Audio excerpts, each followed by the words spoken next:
What's going on, guys? I'm Steve. Welcome back to the channel. Welcome back to another video. If it's your first time stopping by the channel, hit that subscribe button. Trust me, you won't regret it. You're a returning subscriber as always, guys. Welcome back, and I do appreciate the support. Guys, this story happened May 18th, and this is very interesting. I'm going to get you guys input on what you think this was really about in the comments section.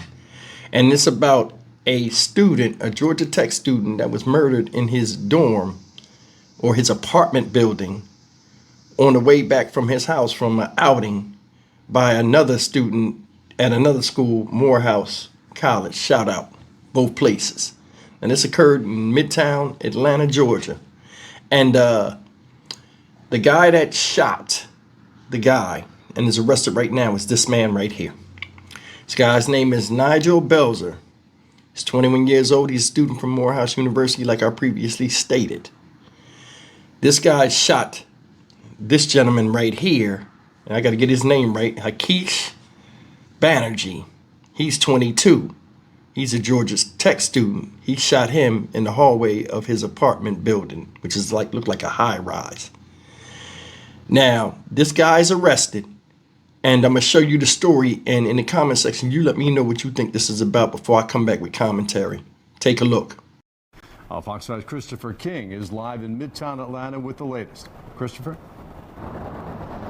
Russ, Courtney, this is the connector. Police say that student was shot inside this building. They're releasing 911 audio from the night of the shooting, and they're releasing video of the man they call a person of interest. Take a good look at your screen. Atlanta police want to talk to the man you see right here. Investigators call him a person of interest. We do believe that he's involved in the shooting. Police say this was inside the connector apartment building. A Georgia Tech student was shot a few moments later. The Fulton County medical examiner identifies the victim as Hakeesh Banerjee. Police say he and the person of interest knew each other. We believe that they do have a relationship. The shots broke out on the 600 block of Spring Street. Police say the man in this video had a gun in his right hip pocket. He entered in well before the victim arrives. There is someone in front of my door who is lying on the floor, and we heard a loud noise. A neighbor called 911. Police released audio of those chilling moments. Okay, you said someone is lying in front of your door? Yeah, lying, like I don't know if he's dead or in coma, but I don't want to open the door. I don't want to get shot, or I don't know what happened. Medics rushed Banerjee to the hospital. He died from his wounds Tuesday night. It is really worrying. Malcolm Hall just graduated from Georgia Tech. He lives in the building and is now concerned about his own safety. At a scale of 1 to 10, I'm like an 8, just because anyone can kind of bring in a gun, which is pretty worrisome. Police say the victim was the intended target. The shooter is still on the run, but police say students and the public are in no danger. Police now offering a $5,000 reward. We're live in Midtown. Christopher King, Fox 5 News. So if someone with information comes forward.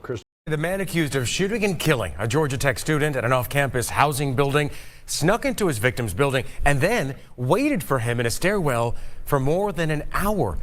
Channel 2's Michael Seiden, live now in Midtown Atlanta. And Michael, you spoke exclusively with the accused gunman's lawyer, who explained to you why his client surrendered to police in the first place.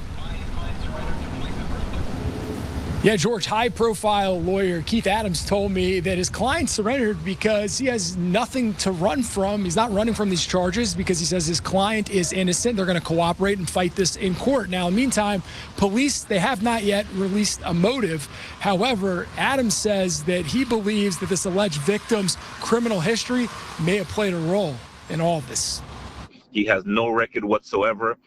Strong ties to the community, a very strong family. High-profile criminal defense attorney Keith Adams did not want to get into the details, but he told me by phone Tuesday that his client, 21-year-old Nigel Belzer, a student at Morehouse College, made the decision to surrender to authorities over the weekend because he's the real victim, not the Georgia Tech student who police say he shot and killed at this off-campus apartment building earlier this month. But police tell a very different story. Investigators say Belzer snuck into the connector on Spring Street on May 18th, where he waited for his victim, 22-year-old Hakeesh Banerjee, in a stairwell for more than an hour.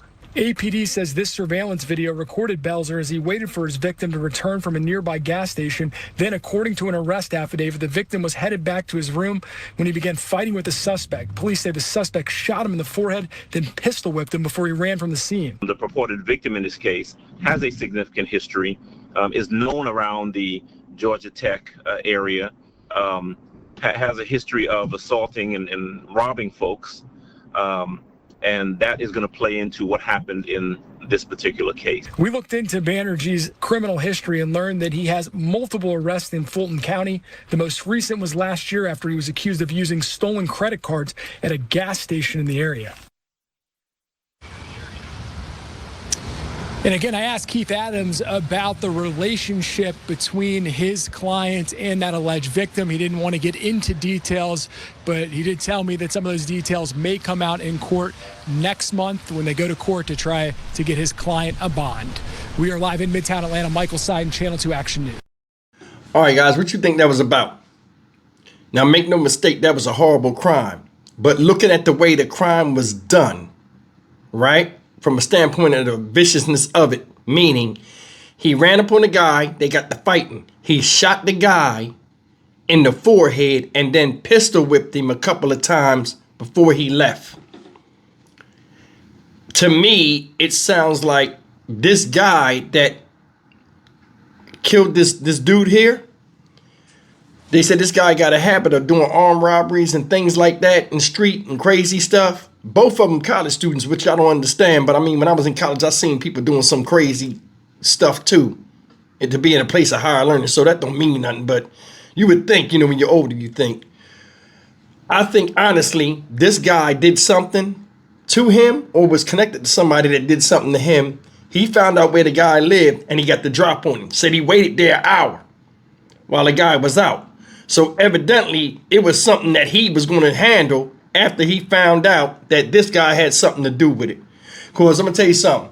For a lawyer to come out and say, this guy has a history of robberies and stuff, and this my client, you know, had something, you know, the way he said it, like his client was like, he's innocent. It's cleared up like as if some wrong was done to him. That's why I say this right here is going to be very interesting. Because this guy, that is like a hotel hallway. Any type of gun blast, anything is going to resonate through that place. That's one of the places you don't get to shooting at if you don't want to be identified. Cameras in there caught the guy walking.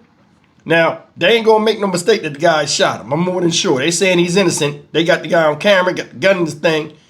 He's going to be hard to explain that. Right?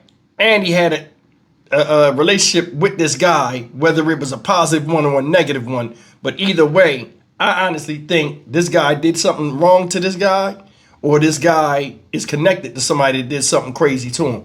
But anyway, what y'all think? Leave me a thing in the comment section. Listen, there are a lot of people out here that do stuff to you and don't think you're going to do something back to them, or they think because they put a gun in your face, they got you terrified or whatever, or whatever it is. A lot of people go out here and commit street crimes against people they don't think they'll ever see again, or think a person can't identify them, and then they get the drop on them. Stuff like this happens. How can you feel bad for them? Stock Market Steve for the Dynamic Reason channel. As always, like, comment, share, and subscribe. I'll see you in the next video. Take care.